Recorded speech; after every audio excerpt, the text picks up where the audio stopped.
penuhi hatiku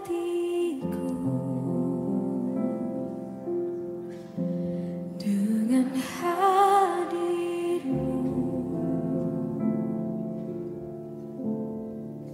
Ku rindu memandang wajah-Mu, oh Tuhan, di dalam kekudusan-Mu.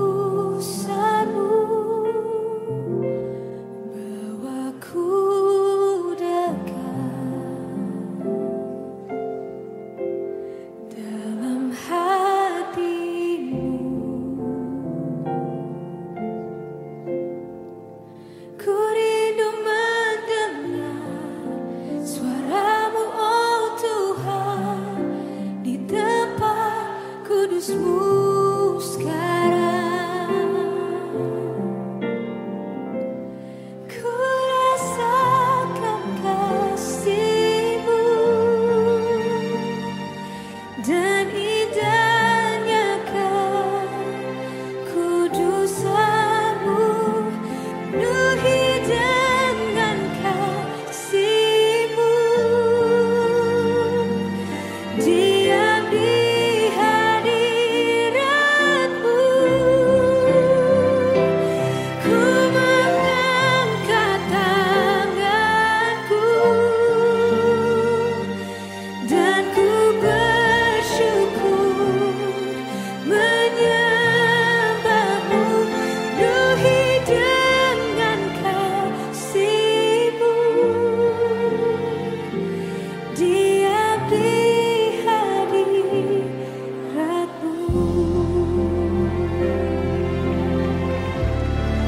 Yes, we welcome Your presence in this place, oh God. Oh, please, yeah. Penuhi hatiku dengan hadir-Mu.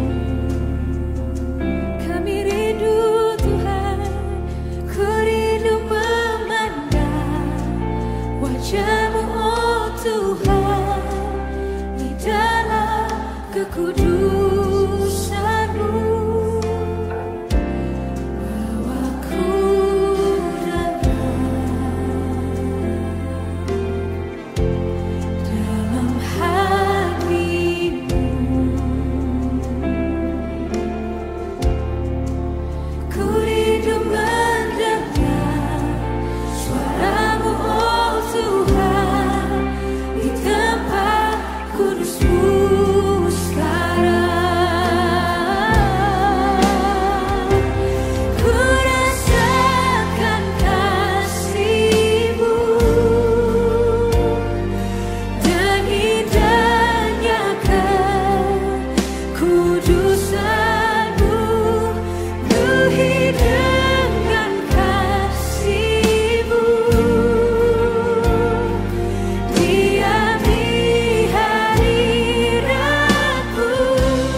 Jesus, I worship you with all of my heart and all of my soul. I love you, I love to worship you.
Kami angkat tangan kami. Kami perlu Engkau Tuhan. Dalam hadirat-Mu Roh Kudus mengalir malam ini. Oh haleluya, haleluya. Oh undang Roh Kudus dalam hidup saudara. Roh Kudus mengalir di ruangan ini. Let your spirit fill this place, oh Lord. Fill this place, sweet spirit. Fill my heart, let your presence fill this place as we worship you, as we worship you. Let your spirit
Selamat datang di Gereja Kemuliaan Sion. Kita masih beribadah online demi bantu pemerintah kita mempercepat pemulihan negara Indonesia dari pandemi COVID-19. Jangan lupa untuk terus disiplin dalam mentaati peraturan protokol kesehatan dari pemerintah, serta terus menjaga imunitas bersaudara dengan vitamin, istirahat yang cukup, dan menjaga kebersihan.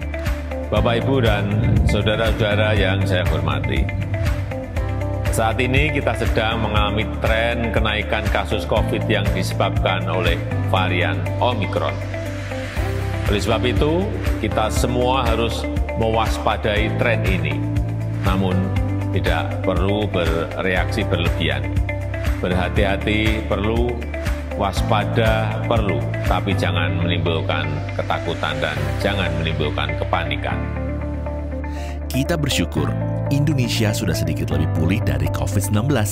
Namun, tentu kita masih harus terus berhati-hati dan melindungi diri kita sendiri serta orang lain. Mari terus menerapkan protokol kesehatan sesuai himbauan pemerintah agar Indonesia bisa lebih cepat lagi pulih dengan sempurna. Dan tahukah saudara, saudara juga bisa menjadi sumber informasi bagi gereja untuk mendapatkan update tentang jemaat-jemaat lainnya yang membutuhkan bantuan, support kesehatan, dukungan doa, bahkan bantuan pulsa untuk bisa ikut ibadah online di masa pandemi ini.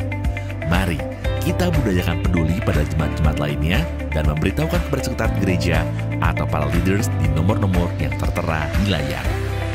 Gereja juga sudah memfasilitasi banyak cara untuk kita bisa saling bersekutu, saling menguatkan dan mendoakan satu sama lain di acara panggilan Alkitab yang diadakan setiap Selasa jam 7:30 malam melalui Zoom yang dikoordinir oleh Pendeta Gabriel Irwan, serta doa, pujian dan penyembahan setiap Jumat jam 7:30 malam melalui Zoom yang dikoordinir oleh Bapak Tumka Huis atau Bapak Apin.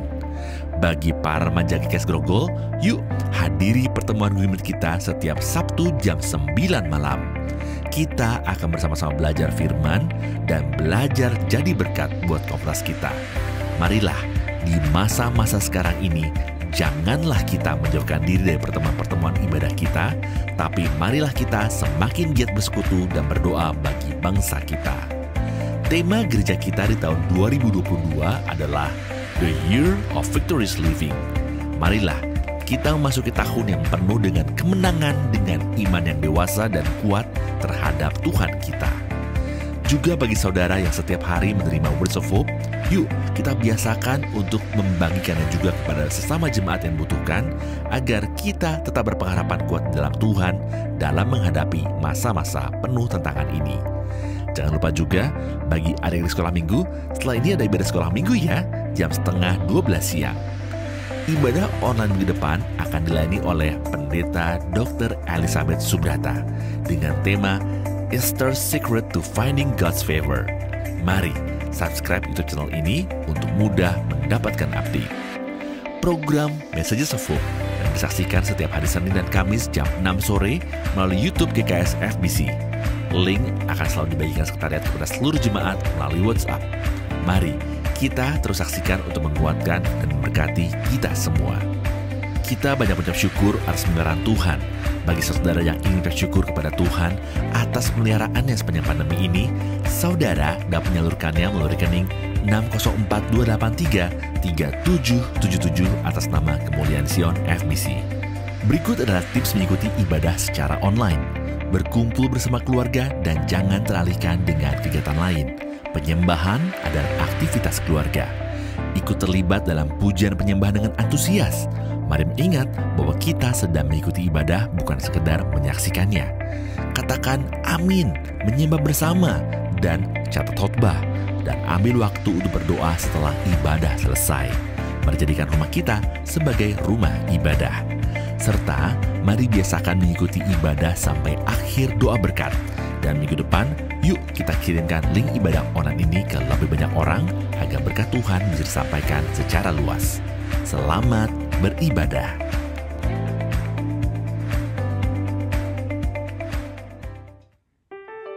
Shalom. Haleluya. Senang sekali saudara kita berjumpa lagi di ibadah live streaming GKS FBC. Saudara, kalau kita ada sampai hari ini, itu semua karena anugerah Tuhan tercurah buat kita semua. Amin. Saya percaya percaya kita semua dalam keadaan baik-baik saja dan luar biasa. Firman Tuhan hari ini akan dilayani oleh Bapak Pendeta Hadiran Halawa. Saudara, kalau di tahun 2021 Tuhan menyertai kita, pastinya tahun 2022 ini Tuhan juga yang menyertai kita. Dia yang memberikan kita kekuatan. Dia Tuhan sumber kekuatan. Mari saudara bangkit berdiri, kita mau puji Dia. Dia Allah sumber kekuatan kita. Amin.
Tuhan Yesus Allah kekuatan kita. Amin, haleluya. Saudara, mari kita mau lebih dalam lagi menyembah Tuhan Yesus. Kita percaya Tuhan hadir saat ini.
Salam jemaat yang dikasihi Tuhan. Salam sejahtera, salam sehat, dan salam semangat di dalam Kristus Tuhan kita. Haleluya, haleluya. Saudaraku, hari ini kita akan belajar satu kebenaran firman Tuhan yang saya percaya akan memberkati kita semua. Amin, saudara. Firman Tuhan terambil dari 1 Samuel pasal 17. Sebenarnya ayat ini begitu panjang sampai ayat 56, saudara. Tetapi karena panjangnya, saudara, tidak mungkin kita membaca sampai akhir karena keterbatasan waktu. Tetapi kita hanya membaca sampai ayat yang ke-11 saja. Judul perikop, Goliat menantang tentara Israel.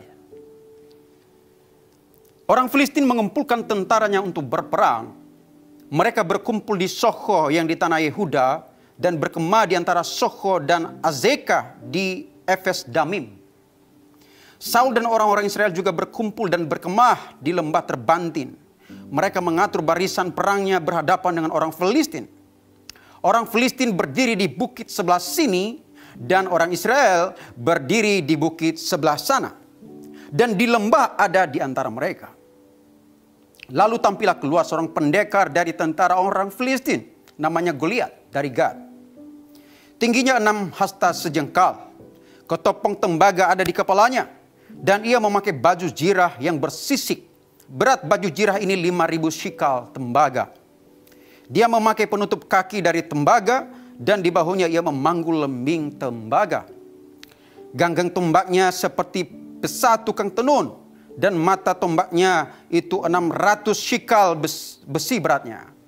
Dan seorang membawa perisai berjalan di depannya. Ia berdiri dan berseru kepada barisan Israel, katanya kepada mereka, "Mengapa kamu keluar untuk mengatur barisan perangmu? Bukankah aku seorang Filistin dan kamu adalah hamba Saul?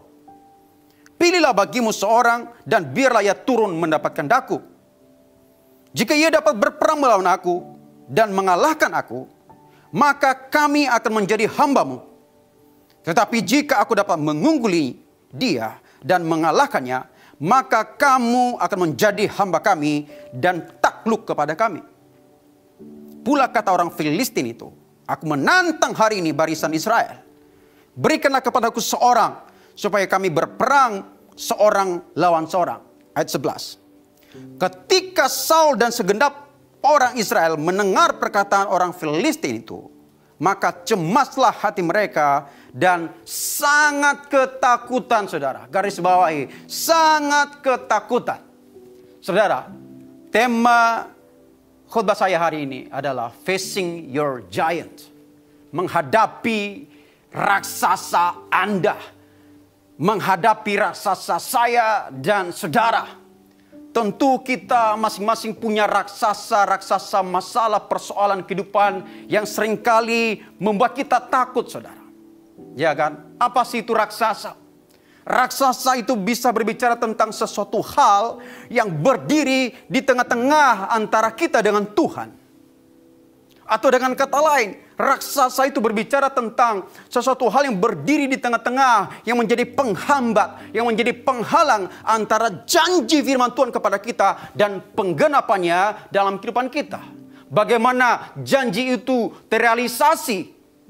Saudara, ada penghambat seringkali, ada penghalang yang membuat kita tidak sampai kepada goal, yang membuat kita tidak sampai kepada destiny yang Tuhan mau kepada kita, yang membuat kita tidak bisa meraih kemenangan yang Tuhan sudah sediakan dan janjikan kepada kita. Bukankah tema gereja kita tahun ini adalah victorious living, saudara?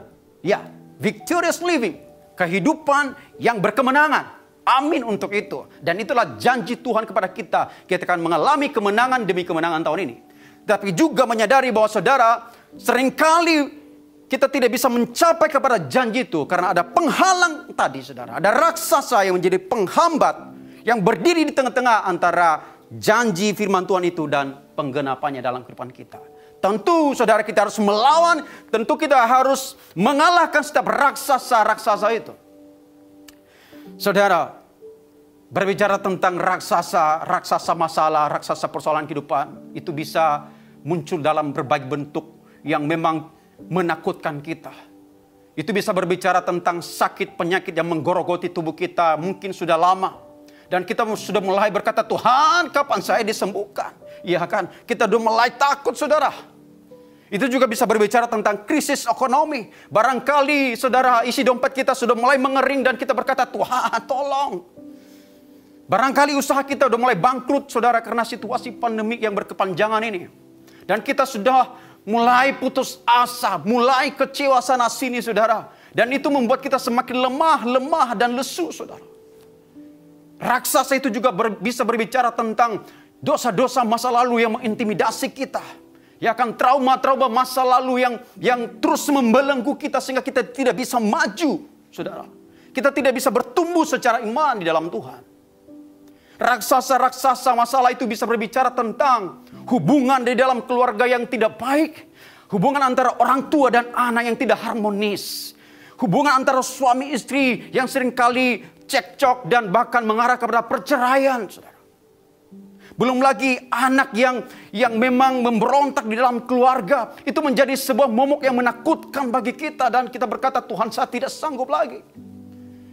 Bisa berbicara tentang utang yang melilit kita dan berkata, Tuhan tolong. Sesuatu hal yang berdiri di tengah-tengah kita. Yang menakutkan kita. Yang membuat kita tidak bisa meraih janji Tuhan di dalam kehidupan kita. Itulah raksasa saudara. Saudara, menarik tadi kita baca di ayat 11 tadi. Bahwa orang Israel ketika mereka mendengar intimidasi daripada Goliat. Mereka cemas hatinya dan sangat ketakutan. Dan sekilas daripada cerita ini saudara, kita tahu bahwa kemudian muncul sosok seorang Daud yang sangat kontras dengan Goliat. Kalau tadi Goliat dideskripsikan sebagai sosok raksasa yang tinggi besar saudara. Pendekar, punya pengalaman dalam peperangan. Belum lagi peralatan senjatanya mutakhir saudara. Dia memiliki senjata yang hebat lebih daripada orang Israel. Kemudian datanglah seorang Daud yang saya bandingkan bagaikan langit dan bumi, saudara. Daud seorang yang tidak punya pengalaman. Karena kenapa? Dia di bawah 20 tahun. Di Israel, saudara, kalau mau berperang itu umurnya harus 20 tahun ke atas. Dan Daud belum sampai di situ. Dia mungkin cuma 17 tahun, saudara. Dia sangat kemerah-merahan, Alkitab berkata.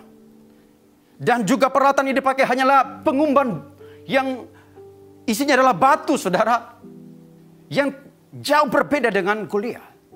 Tetapi kemudian cerita ini menarik saudara. Ketika kemudian Daud berhasil mengalahkan Goliat dalam hitungan detik. Saudara. Nah ini yang membuat cerita ini menjadi menarik.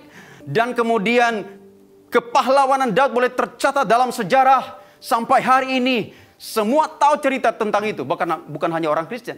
Di luar kekristenan pun cerita tentang Daud dan Goliat sudah familiar saudara. Sudah didengar di mana-mana sampai hari ini. Nah saudara, karena konteks daripada pembacaan firman Tuhan hari ini adalah peperangan saudara. Maka saya melihat dari sudut pandang perang. Saudara, dalam strategi perang, biasanya ada dua strategi dasar yang dipakai. Yang pertama adalah defensif dan yang kedua adalah ofensif. Apa itu defensif? Defensif adalah strategi bertahan. Saudara. Ketika musuh datang menyerang dan dia hanya bertahan saja. Ya kan? Kemudian ofensif itu juga strategi perang. Ketika tidak hanya sekedar bertahan tetapi juga dia ada saatnya dia menyerang dengan cepat, dengan berat saudara. Sehingga musuh bisa terpukul kalah. Nah saya melihat dua strategi ini dimainkan oleh Daud dalam menghadapi Goliat. Nah saudara, kita akan mempelajari kedua strategi ini. Supaya kita bisa aplikasikan dalam kehidupan kita juga. Dalam kehidupan kita setiap hari yang rentan, kita menghadapi masalah-masalah pergumulan kehidupan ini. Yang bagaikan raksasa yang menakutkan kita. Yang membuat hati kita gentar. Saudara, terkadang. Nah, kita akan coba bedah satu persatu. Ya, defensif dan ofensif. Defensif saya berikan 2 poin. Dan ofensif ada 2 poin juga. Jadi total ada 4 poin yang kita akan belajar hari ini saudara. Kita mulai di strategi pertama itu defensif. Defensif yang pertama saudara. Yang dipakai oleh Daud adalah Yang pertama, poin pertama, jaga hatimu atau jaga pikiran atau kendalikan pikiranmu. Ini strategi bertahan yang bisa kita pakai dalam menghadapi raksasa yang menakutkan bagi kita. Kita harus belajar untuk mengendalikan pikiran kita. Karena sejatinya saudara, peperangan itu dimulai dari pikiran kita. Kalau kita sudah kalah dalam pikiran kita, kalau pikiran kita sudah ditaklukkan oleh roh ketakutan, maka sejatinya kita sudah kalah. Kita akan gampang itu dikalahkan dalam peperangan nyata. Saudara, kalau kita belajar tadi ayat firman Tuhan, ada sesuatu hal yang menarik perhatian kita di ayat 1 dan 2. Ada dua fakta yang unik di sana. Yang pertama saudara, bahwa orang Filistin ini berperang di kandangnya orang Israel, saudara. Di tanah Yehuda. Apa artinya itu? Dalam peperangan, bahkan dalam olahraga sepak bola seperti sepak bola, saudara. Ketika main di kandang lawan, maka beban psikologinya berada di pihak yang tuan rumah, saudara. Dia harus kerja keras untuk bisa menambahkan poin sehingga dia bisa menang. Beban psikologi ada di kandang lawan. Artinya bahwa ketika medan peperangan ini ada di tanah Yehuda, di Israel, maka beban psikologinya berada di Israel, saudara. Beban psikologinya ada di tangan orang Israel. Mereka harus berjuang keras, saudara. Kemudian fakta yang kedua, bahwa posisi mereka ini sangat menyulitkan mereka. Dikatakan tadi, saudara, bahwa orang Israel berada di sisi bukit yang satu, yang sini. Kemudian bangsa Filistin berada di sisi bukit yang di sini, yang lainnya, saudara. Jadi mereka saling berhadapan-hadapan. Dan di tengah-tengah mereka ada lembah. Kenapa saya katakan menarik untuk diperhatikan? Karena saudara, ini menjadi kesulitan bagi kedua kubu ini untuk memulai peperangan. Kenapa? Karena penuh dengan resiko. Mereka harus bikin perhitungan yang matang sebelum menyerang, saudara. Kenapa? Ini, saudara, kalau mereka taruhlah misalnya orang Israel atau bangsa Filistin mulai menyerang duluan, mereka harus menuruni, saudara. Mereka harus turun, menuruni bukit itu dan melewati lembah dan kemudian naik lagi menaiki bukit musuh. Tentu, saudara, musuh yang ada di bukit yang satunya akan lebih gampang untuk men-strike, saudara, untuk menghantam, untuk menghajar musuh yang sedang naik ini. Ya kan, dengan memanah, dengan menombak, saudara, dengan menggulingkan batu dari atas mungkin, maka dengan cepat musuh bisa terkalahkan. Dan orang Israel dan bangsa Filistin ini tahu resiko itu. Itulah sebabnya kenapa mereka tidak memulai perang duluan, saudara. Dan terlebih bangsa Filistin tahu bahwa bangsa Israel tidak gampang untuk dikalahkan. Bertolak dari pengalaman-pengalaman perang sebelumnya. Karena ini bukan perang pertama mereka. Mereka sudah perang beberapa kali sebelumnya dan mereka menelan kekalahan, saudara.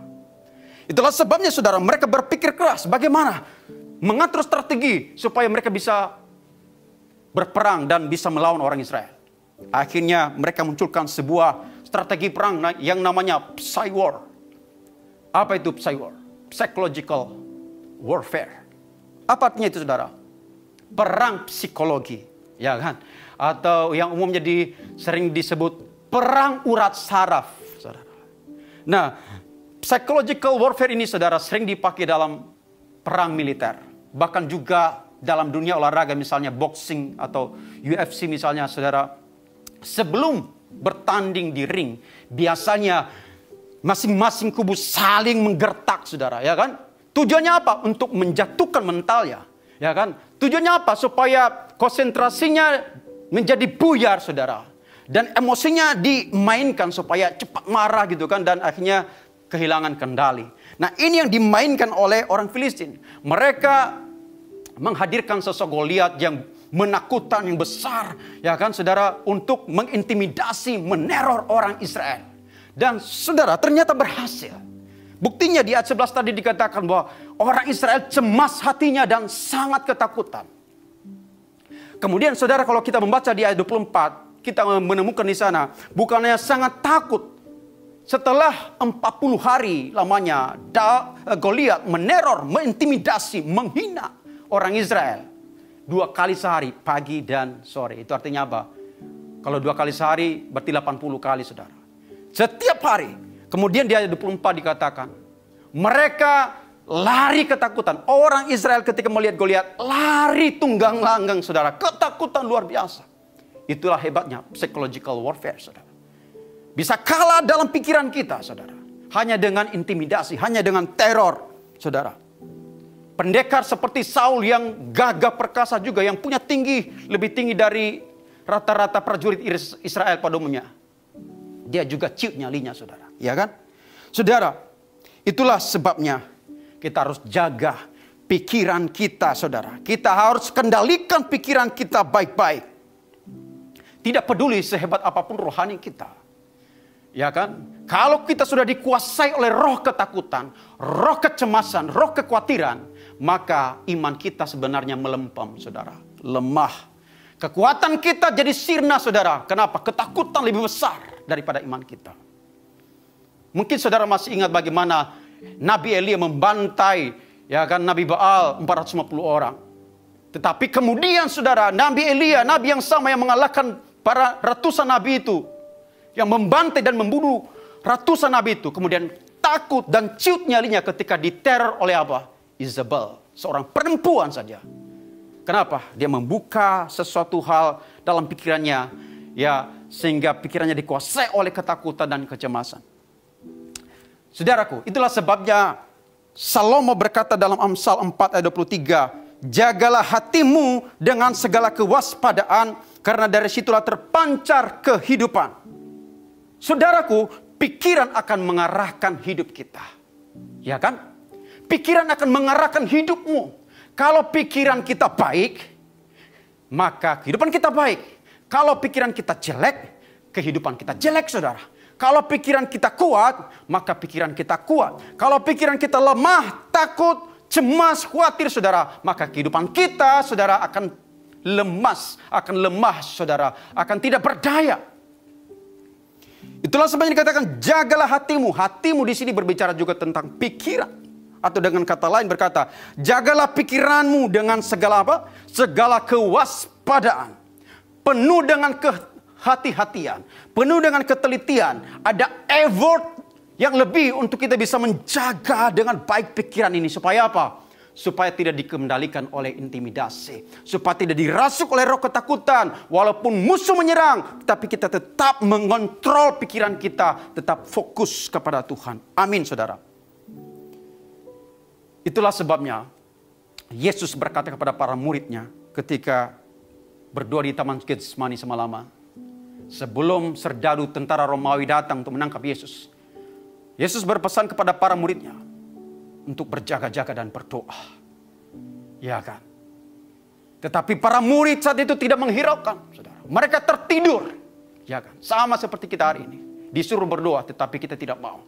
Akhirnya kita tertidur secara rohani. Ada banyak orang Kristen yang tertidur secara rohani, saudara. Sehingga ketika masalah datang, sehingga ketika persoalan kehidupan datang, saudara, akhirnya bisa hancur.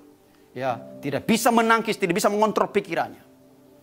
Kemudian juga Petrus mengingatkan kita, saudara, di dalam 1 Petrus 5 ayat 8 dikatakan, sadar dan berjaga-jagalah sebab iblis berkeliling, berjalan keliling, mengamam seperti singa, mencari orang yang dapat ditelannya. Sadar dan berjaga-jaga, saudara. Bagaimana caranya supaya kita bisa sadar? Kita harus berdoa, mempunyai intimasi dengan Tuhan yang tiada putusnya. Paulus berkata dalam 1 Tesalonika 5:17, berdoa dengan tiada hentinya. Apa maksudnya ini? Apakah berdoa mengurung di kamar berjam-jam tanpa melakukan sesuatu? Tidak, saudara. Berdoa tiada hentinya yang dimaksud adalah roh kita tetap terkoneksi dengan roh Allah yang ada dalam diri kita. Maka dimanapun kita berada, entah di marketplace, entah di tempat pekerjaan kita, di pelayanankah, di jalankah, kita lagi berkebun atau dimanapun, saudara, roh kita tetap terkoneksi dengan roh Tuhan. Sehingga kita bisa memiliki ketajaman mata rohani yang jelas. Kita memiliki kepekaan rohani yang luar biasa, saudara. Itu yang dilakukan oleh Daud. Daud hanya penggembala domba kambing ayahnya di padang gurun. Tetapi dalam aktivitas kesehariannya, saudara, Daud tidak mengabaikan hubungannya yang intim dengan Tuhan, rohnya tetap menyembah Tuhan. Maka kalau kita memperhatikan Mazmur Daud, saudara, ada banyak nyanyiannya, ada banyak penyembahan yang dipersembahkan kepada Tuhan. Lahir dari mana itu? Dari intimasinya dengan Tuhan. Dari keintimannya dengan Tuhan, rohnya yang terus terkoneksi dengan roh Allah. Sehingga ketika dia masuk di medan perang, saudara, yang orang Filistin dan orang Israel sedang berperang ini, dia bisa aware walaupun Goliat mencoba meneror, mengintimidasi, tapi dia tidak terpengaruh. Orang Israel, Saul terpengaruh, mereka ketakutan, tetapi Daud tidak sama sekali. Kenapa?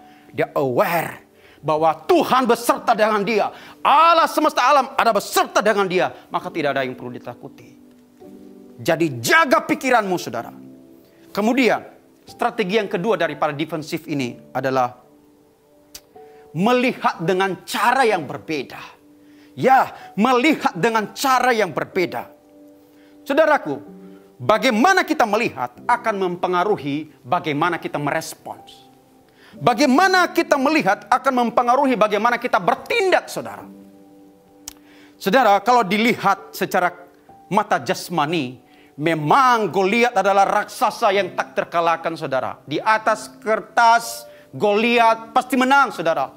Karena dia besar, pendekar yang luar biasa, senjata yang begitu mutakhir, saudara, tentu tidak ada yang bisa melawan itu. Tetapi kalau dilihat dari sudut pandang rohani, dari sudut pandang iman, dari kacamata Allah, saudara, sejatinya Daud adalah raksasa yang sesungguhnya, yang tidak bisa dibandingkan dengan Goliat. Saul dan orang Israel melihat Goliat seperti raksasa yang begitu menakutkan mereka.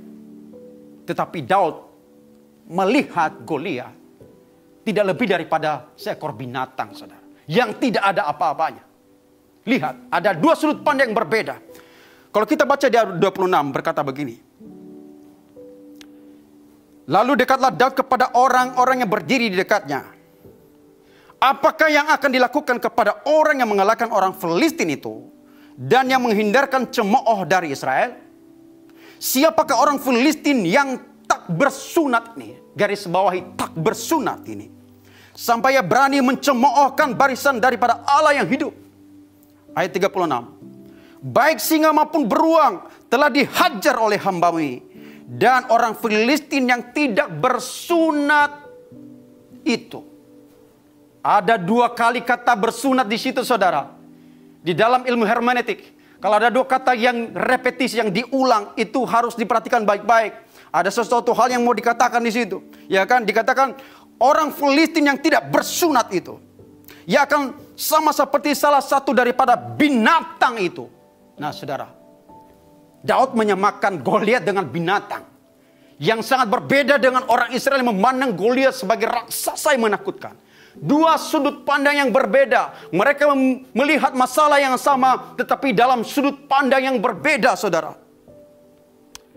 Saudara, dan dia kemudian berkata, karena ia telah mencemooh barisan daripada Allah yang hidup. Saudara, akan menarik bagi kita, tadi dikatakan tak bersunat. Akan menarik kalau kita melihat, saudara, bahwa arti sunat bagi orang Israel sangat penting. Daud menyadari itu. Sunat artinya lambang atau sebuah simbol ikatan perjanjian antara Allah dengan mereka. Covenant, saudara. Ketika ada covenant, maka ada covering, saudara. Ada covering, ada perlindungan ilahi. Orang Israel yang punya ikatan perjanjian dengan Allah, yang punya covenant dengan Tuhan, mereka adalah orang yang dibela Tuhan. Mereka adalah orang yang di covering, dilindungi, disertai, dibela Tuhan, saudara. Maka Daud menyadari dirinya sebagai orang yang bersunat. Dia dibela Tuhan bagaimanapun itu. Dan Goliat orang Filistin yang tidak bersunat ini, tidak ada pembelaan Tuhan, tidak ada covering ilahi. Itu artinya tidak apa-apanya, saudara. Tidak ada apa-apanya sama sekali. Lihat, saudara. Dua sudut pandang yang berbeda, melihat masalah yang sama, tapi dari sudut pandang yang berbeda. Orang Israel melihat Goliat yang menakutkan. Daud melihat Goliat yang tidak lebih daripada binatang yang tidak punya taring apa-apa, saudara. Luar biasa. Ya kan, saudara. Bagi orang Israel, saudara, bagi Saul, Goliat merupakan sebuah kutukan yang mengerikan bagi mereka. Karena mereka dibuat takut, gentar, saudara. Tetapi bagi Daud, Goliat adalah berkat terbesar dalam hidupnya, saudara. Kenapa? Ketika dia berhasil mengalahkan Goliat, maka itu menjadi saudara? Menjadi kemenangan terbesar dalam hidupnya. Namanya jadi termasyhur di seluruh dunia bahkan sampai hari ini. Ya kan? Bahkan perjalanannya untuk menjadi seorang raja yang berkuasa atas Israel setelah dia diurapi oleh Samuel menjadi mulus, saudara, menjadi seorang raja yang berkuasa. Belum lagi harta kekayaan yang tadi jadi sayembara Saul bahwa siapa yang mengalahkan Goliat akan diberikan kekayaan besar. Dikasih putrinya yang cantik, saudara, dapat istri cantik, saudara, ya kan? Dikasih free pajak, saudara. Jadi keluarganya tidak perlu bayar pajak. Berkat terbesar dalam hidupnya ketika mengalahkan Goliat. Lihat, dari sudut pandang yang berbeda. You see, saudara, kutu bisa Tuhan ubah menjadi berkat. Amin. Masalah yang bagi kita menakutkan, Tuhan bisa ubah itu menjadi berkat yang luar biasa. Kalau apa? Kalau kita lihat dari sudut pandangnya Tuhan, bukan dilihat daripada sudut pandang jasmani, saudara. Maka oleh sebab itu, mari ketika kita menghadapi raksasa, persoalan kehidupan ini, kita coba shift, saudara, dari realita kepada dimensi roh, dimensi rohani. Kita memandang daripada sisi kacamata Allah, sehingga kita bisa menang atas masalah itu sendiri. Suatu ketika Raja Aram mendatangi Elia, saudara, karena membantu Raja Israel. Dan datanglah prajurit raja yang mendatangi Elia pada saat itu. Raja Aram, saudara. Dan bujangnya Elia berkata, Tuanku, lihatlah begitu besar, begitu banyak prajurit mereka. Tetapi Elia berkata, jangan takut. Yang menyertai kita lebih banyak dari mereka. Kemudian Elia berdoa supaya mata rohani daripada bujangnya ini dibuka oleh Tuhan. Dan Tuhan buka mata rohani bujangnya Elia ini. Dan dia melihat ternyata di belakang mereka, di lereng gudi penuh dengan bala tentara sorga. Ya kan, penuh dengan pasukan berkuda. Yang tidak ada apa-apanya dibandingkan pasukan Raja Aram, saudara. Lihatlah, saudara. Dari sudut pandang yang berbeda, kita bisa melihat masalah berbeda. Kita bisa meresponi dengan cara yang berbeda. Oleh sebab itu, lihatlah masalahmu dengan sudut pandang yang berbeda, yaitu dengan sudut pandang iman. Kemudian, saudara, strategi yang kedua adalah ofensif. Kita tidak hanya sekadar defensif dan bertahan saja, tetapi kita juga harus ofensif. Kita harus menyerang, saudara. Kalau kita hanya defense saja, kapan kita bisa cetak gol? Kalau dalam dunia sepak bola, saudara, tentu kita harus menyerang juga supaya kita bisa cetak gol. Nah, saudara, Daud juga melakukan hal yang sama. Dia tidak hanya defensif, tetapi dia juga ofensif, saudara. Lihat baik-baik. Saat Daud mendengar hinaan teror dari Goliat yang berkata, anjingkah aku? Kenapa engkau mendatangi aku hanya dengan umban batu saja?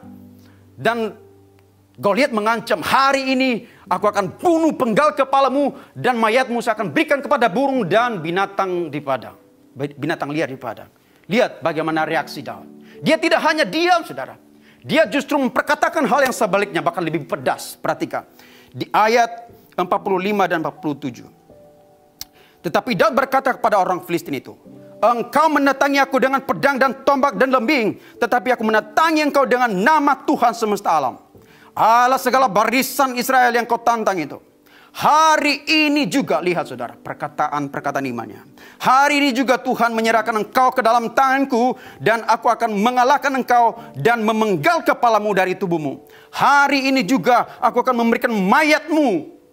Lihat, bukan hanya mayat Goliat, tetapi dan mayat tentara orang Filistin itu. Lebih pedas daripada perkataan Goliat, saudara. Kepada burung-burung di udara dan kepada binatang-binatang liar, supaya seluruh bumi tahu bahwa Israel punya Allah. Lihat saudara, bagaimana dia meresponi dengan perkataan imannya.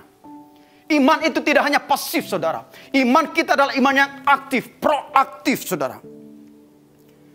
Di dalam 2 Korintus 4 ayat 13 dikatakan, namun karena kami memiliki roh iman yang sama, seperti ada tertulis, aku percaya sebab itu aku berkata-kata. Maka kami juga percaya dan sebab itu kami juga berkata-kata. Speak what you believe. Ya kan? Perkatakan apa yang kau percaya. Dimulai dari percaya dulu, saudara. Jangan juga hanya sekedar deklarasi tapi kosong, saudara. Kita harus dimulai dengan mempercayai sesuatu hal yang solid, punya iman yang solid, punya iman yang kuat. Kalau kita lihat, saudara, Daud memiliki iman yang besar. Itu tidak jadi dalam satu malam, tidak, saudara.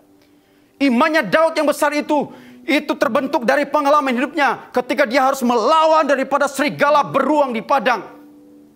Dan latihan demi latihan, saudara, itu kemudian membentuk imannya menjadi kuat, menjadi solid, menjadi kokoh. Dan itu yang diperkatakan. Iman itu kemudian yang dipakai untuk menyerang, saudara. Jadi bukan iman yang kosong. Ada banyak orang Kristen memperkatakan, deklarasi.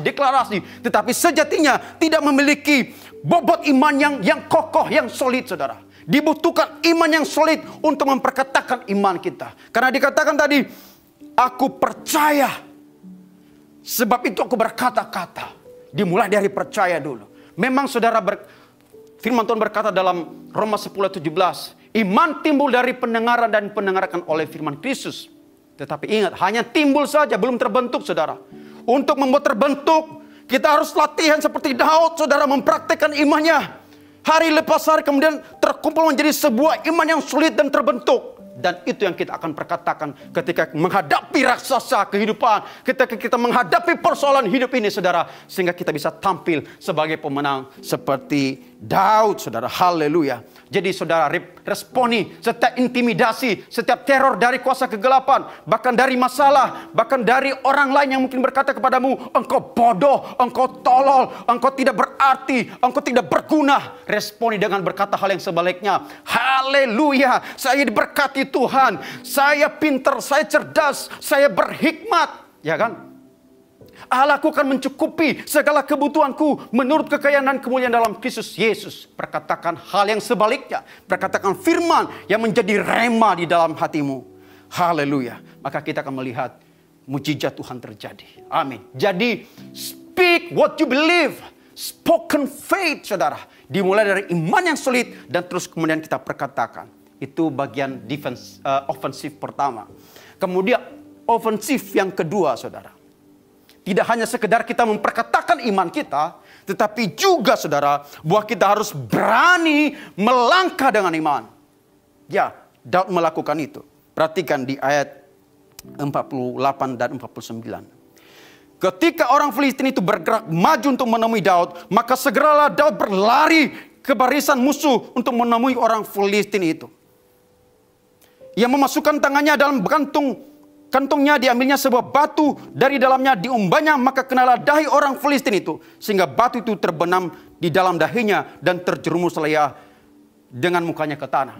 Lihatlah, saudara, ketika melihat Goliat mulai bergerak, Daud tidak hanya diam saja, apalagi berpikir dua kali, saudara. Maju ndak ya? Waduh, bagaimana nanti kalau saya ditangkap? Bagaimana nanti kalau batang leher saya dipatahkan? Aduh, bagaimana ya? Bagaimana kalau saya nanti dicincang dan daging saya dikasih sama burung-burung di udara? Bagaimana? Maju tidak?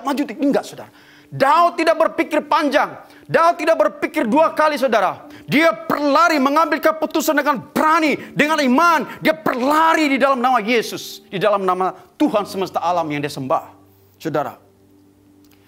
Saudara, kita harus bergerak. Kita harus melangkah dengan iman, berani mengambil langkah iman, saudara.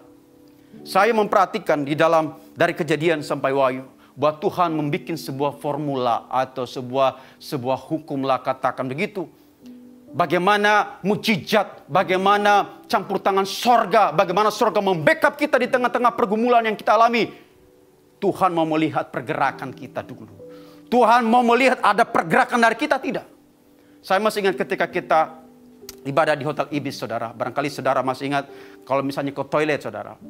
Di sana ada lampu otomatis. Jadi kalau kita masuk toilet itu, ya, di Hotel Ibis ya. Masuk toilet itu, kita tidak perlu pencet stop kontaknya. Otomatis lampu menyala, saudara. Jadi lampu ini baca pergerakan. Kalau ada pergerakan yang masuk, dia menyala otomatis. Kalau kemudian kita keluar, dia baca pergerakan, lampu itu mati. Demikian juga, saudara, analoginya dengan Tuhan. Bahwa Tuhan melihat pergerakan kita, saudara. Kalau kita bergerak, maka sorga membackup kita. Kalau kita melihat sejarah dalam Alkitab, sebelum bangsa Israel menyaksikan mujizat bagaimana laut Teberau, laut merah itu terbelah. Allah terlebih dahulu berkata kepada Musa, suruh orang Israel itu bergerak. Dan Musa harus mengangkat tongkatnya dan memukul laut merah itu. Maka terjadi mujizat, laut merah terbelah. Hal yang sama juga ketika orang Israel menyeberangi sungai Yordan. Allah berfirman kepada Yosua, katakan kepada para imam yang mengangkat tabut itu, mereka harus melangkah dulu, mencelupkan kakinya di air Yordan yang begitu deras itu, saudara. Jadi mereka harus melangkah dulu, mencelupkan kakinya. Dan ketika mereka mencelupkan kakinya, sungai itu terbelah dua. Itu sebuah rumusan yang sudah ditetapkan Tuhan, saudara. Kemudian sebelum janda Sarfat menikmati minyak yang tidak ada habis-habisnya dengan tepung yang tidak ada habisnya, saudara, dia harus bergerak lebih dulu membuat adonan buat Elia. Sebelum, saudara, para murid melihat mujizat bagaimana Yesus memberi makan 5.000 orang dengan lebih 12 bakul. Mereka terlebih dahulu harus bergerak mencari 5 roti dan 2 ikan itu.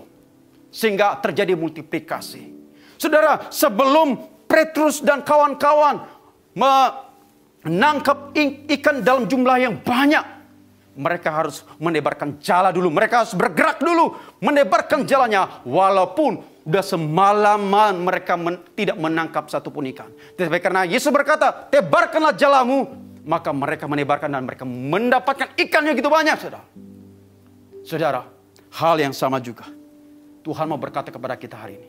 Sebelum kita melihat kemenangan, kita harus melangkah. Ambil langkah iman. Tindakan iman, saudara, diperlukan di sini. Tuhan melihat pergerakan kita. Kalau kita bertindak dengan iman, sorga membackup kita. Amin, saudara. Kalau kita mengambil langkah iman dan bertindak dengan iman, Tuhan menyertai kita. Seperti Tuhan menyertai Daud, sama juga Tuhan akan menyertai kita. Dan kita akan meraih kemenangan di tahun ini. Victorious living, seperti tema gereja kita tahun ini. Amin, saudara.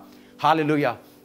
Amin untuk firman Tuhan hari ini. Ada 2 poin tadi yang saya sampaikan. Bagaimana mengalahkan Goliat, bagaimana mengalahkan raksasa kehidupan ini. Yang pertama, defensif. Defensif terbagi 2, saudara. Jaga pikiranmu dengan baik-baik. Kemudian lihat dari sudut pandang yang berbeda, dari sudut pandang ilahi. Kemudian ofensif.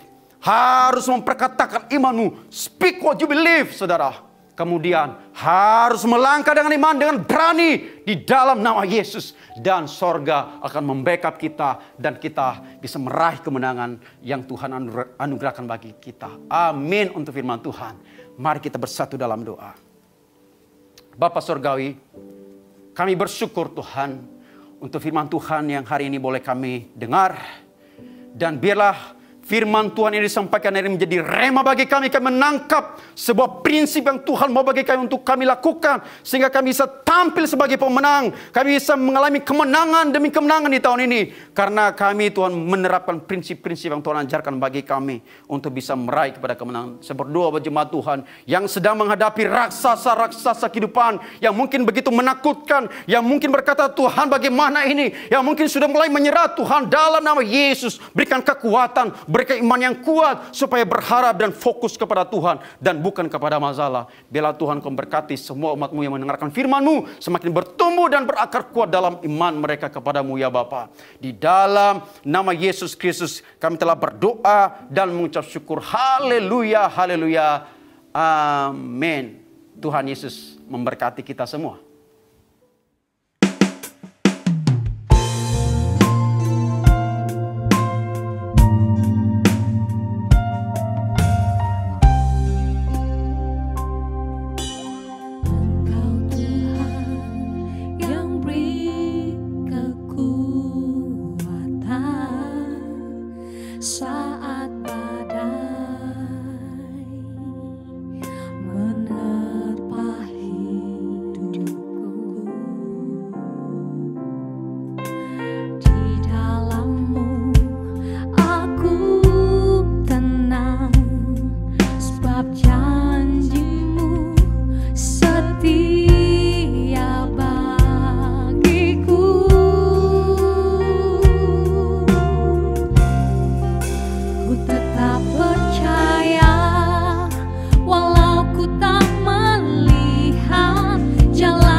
Tak pernah ku ragu, ku tetap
apapun yang terjadi di dalam hidupku, tak pernah ku ragu, ku tetap percaya. Tak pernah ku ragu, ku tetap percaya. Tak pernah ku ragu, ku tetap percaya.